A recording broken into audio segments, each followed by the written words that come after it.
ijambo ry'umunsi, gusigasira ubwiza bwuzuye mu mwuka wera. Kugira ngo ubashe gusobanukirwa neza ibi, soma mu Banyagalati igice cya 5 guhera ku murongo wa 16 kugeza ku wa 18.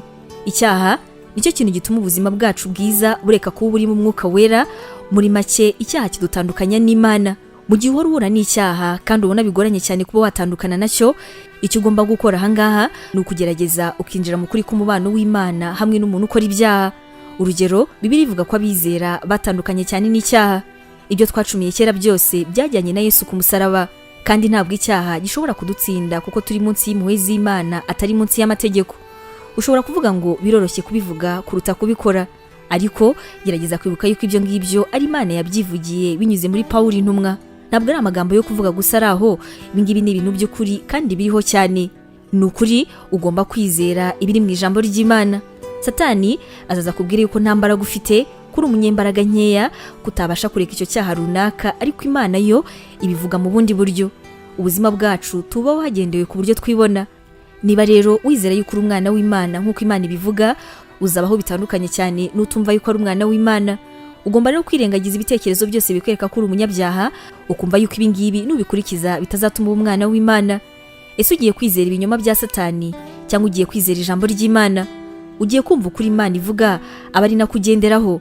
Urumva witeguye kwizera Imana? Imana iguha umugisha. Tangirana umunsi wawe n'ibyishimo watewe n'ijambo ry'Imana ukora subscribe hano kuri Nemi TV. Biroroshye cyane, ni ugukanda kuri ako kantu k'umutuku ubona, ubundi ikintu cyose dushyizeho ukaba wa mbere kukireba. Ntugacikwe n'ijambo ry'Imana tukugezaho umunsi ku munsi. Komeza ubane natwe.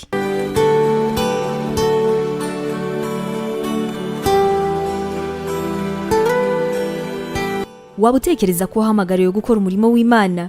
Wifuza inyigisho zacu se zisohoka buri munsi zagufasha mu buzima bwawe, cyane cyane zigukomeza mu bibazo? Umva wifuza kwiga ibijyanye na teolojiya, ukamenya ijambo ry'Imana, intwaro yagufasha mu buzima? Duhereye kuri iki kibazo cya nyuma, niba igisubizo cyawe ari yego, ngufitiye inkuru nziza cyane. Iyi nkuru nuko tugufitiye ishuri rya teolojiya kandi wigira ku buntu. Mu ishuri ryacu harimo porogaramu zitandukanye zirimo nka Pastoral Studies, aribwo buryo wakwiga kuba umuvugabutumwa mwiza cyane. Tugufitiye kandi Biblical Studies, ariyo masomo atandukanye ya Bibiliya, ndetse na Christian Counseling, inama za Gikristo zifasha gukomeza imitima.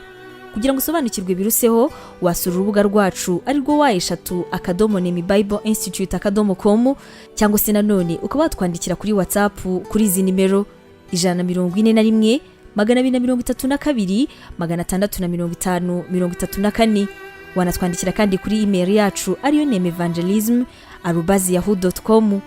Imana iguha umugisha.